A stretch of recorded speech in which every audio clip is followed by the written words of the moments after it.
I kept on feeling like I was getting over the hump. And then one little windstorm, small little windstorm would come by and push me back to scratch. It's like, why am I not, I'm learning how to read now. I was a junior in high school and couldn't read that well, a fourth grade reading level, because I would cheat on everything. And I learned how to read, I learned how to write. I taught myself all these things, all these disciplines. But whenever the first real big challenge would come, that little windstorm would push me back in the hole. And I realized, man, I'm fixing stuff on a surface level. I'm all surface, man. I'm not going deep into the cellar of my mind and fixing the foundation of my soul. My soul is broken. But I knew I could fix it, but I was afraid to go back. I was afraid to face the demons of my life, because you start lying. You want anybody knowing this shit about you. So you start lying about who you're not and start creating a person about who you want to be, but it's not who you are. So that's when I started realizing, man, I'm never going to get over the hurdle. I'm always going to live on a surface level until I go deep into the sewer of my mind to figure out and face all of these different demons. That's hard. It's hard. We all like social media. We all like everybody to see us for who we want to be. That's why we post beautiful things about us. That's not going to fix you. So I realized that, and that's when I started going back. So I was about 24 years old, and I went from 175 to almost 300 pounds. And that's when I sat down on my couch and realized we got to go back. I came from a place that truly damaged my mind, damaged my soul, and now I have to go back on my own to face this shit. So, at 24 years old, I sat there a lot of times. It was like one day I woke up and said, I got to face this. this haunting fucking voice in my head kept on saying, man, we got to go back. The only way we can go forward is to go all the way back. And that's very scary to do for everybody. Yeah. But the only way you're going to fix yourself is to go all the way back to the beginning, to your childhood, because that's where everything starts.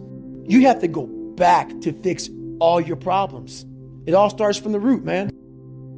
And you cannot fix anything by giving it Motrin. You have a jacked up knee. The swelling may go down, but it's still jacked up in there. You got to get it fixed. You got to fix the knee. All those pills do, so pretty much, is just let the swelling go down, and you can live a little longer, but you're not fixing the problem. So one big thing is the accountability mirror. You have to start with yourself. So what happened in my life was we start to get, I call it like the rucksack. A rucksack is a pack that you carry in the military, and you put all your stuff in it. Your radios, your food, your water, all that stuff you have to carry in the military. That's your rucksack. It's a backpack pretty much. As you're growing up, we all have a backpack. Most of ours, hopefully, is empty, and what we put in it is all the crap we go through in life. That's what is in the backpack for the civilians, and we carry it around with us. So what you have to start doing is realizing that no matter where you're at in life, I got called nigger a lot. My dad abused me, learning disability, stutters, immaturity, insecurities, self-doubt, so much crap on top of me. So much stuff. I lied a lot to create friends. So much stuff was in my backpack. No one's coming back to help me. So it starts with that person in that mirror. You have to realize you are on your own now. And whatever else you believe in, I don't care what you believe in, but on earth, it's a very lonely journey. And it starts with the accountability mirror, looking at saying, hey, my dad who beat the hell out of me is not coming back. All these things are coming back. I have to face myself. And you have to own all those things that people may have done to you. Now it's yours. You got to own it. And people are often loath to do that because they actually don't want to know, because they'd rather be spread out in a sort of half-blind manner in the fog, hoping that the place that they're at is better than it really is, and deluding themselves by remaining vague, than to figure out, I'm right here, right now, with these specific problems.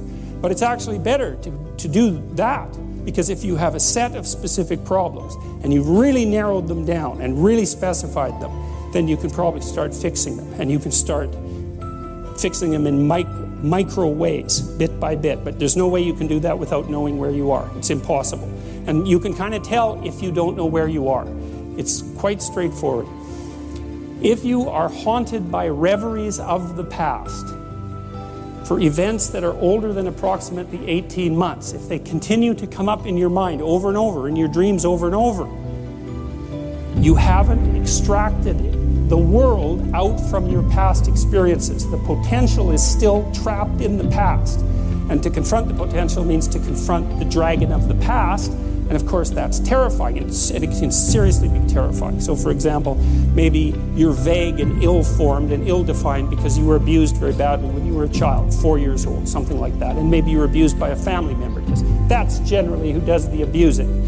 And so that just makes it worse. And then what that means is that you've had an implicit encounter with malevolent evil. You've had a direct encounter with malevolent evil, but you have an implicit hypothesis of malevolent evil that's plaguing you. It's still there. It's trapped in the memories, right? It's trapped in the representational structure. And as an adult, you're now faced with the necessity of articulating that fully before you have any chance whatsoever of freeing yourself from it. If you live in that woe is me mentality of, guess what? My dad did this to me. My mom did this to me. People who bullied did this to me. You're going to always live right there. You have to figure out ways to move forward, because you're not coming back. And it starts with the mirror. I call it the accountability mirror. You don't want to break open that callus, that scar in your mind. You don't want to break, you have to break it open, let that blood flow. You have to let blood flow in your brain. You have to let all that stuff flow out. All that toxic stuff that you have trapped in there has to start flowing out now. So, like you said, you are doing this to yourself. Yes, people may have helped you get there, but it's now on you. The painful truth. painful truth. Like all those people in high school and everything else, they don't know how you're going to end up. So you got to make sure that you constantly are rewriting your book. You have to constantly rewrite your book every day of your life. You know, and these aren't just words I say. This is how I have to live. Like, these are conversations I have with myself. And I say it everywhere I go. The most important conversation when you have with yourself. You live with it every single day. But most of our conversations are not the right ones. They're not the ones that are going to push us to the place we need to go. They're the ones that are going to keep us sitting in that toxic environment that you helped create and everybody else helped create, and you just live in it. You live in that muck. And that conversation just plays in your head, and that becomes you. The worst punishment isn't waiting for those who committed to something and did wrong. The worst punishment is reserved for those who committed to nothing and stayed on the fence. And that's really something too. That's really something to think about. And it's also something I believe to be true, because I see that stasis is utterly destructive. Because there's no progress, all there is movement backwards. There's aging and suffering and no progress. And so to not commit to anything is the worst of all transgressions. To commit means to put your body and soul into something. To offer your life as a sacrifice means that you're willing to make a bargain with fate. And the bargain is, I'm going to act as if I give it my all, then the best possible thing will happen because of that. Let's say you're miserable and unhappy. Okay, here's a cure. Find what's valuable and let it go. So we could say, well, maybe it's a relationship that you have. Maybe it's a relationship with your parents, right?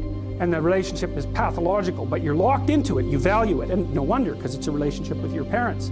And you're suffering terribly because of it. Well, what do? Maybe you let it go. It's a sacrifice. And the idea is that, well, that'll clear the future for you. And it has to be an act of faith, because how are you going to know? You can look at other people, but that isn't going to do it.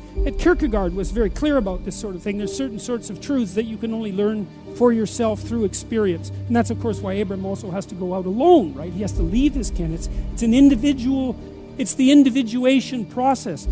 Like dying, it's something that you do alone. There's no way you can tell what is within your grasp, let's say, unless you make the ultimate sacrifice. And there's no way of finding out without actually making it.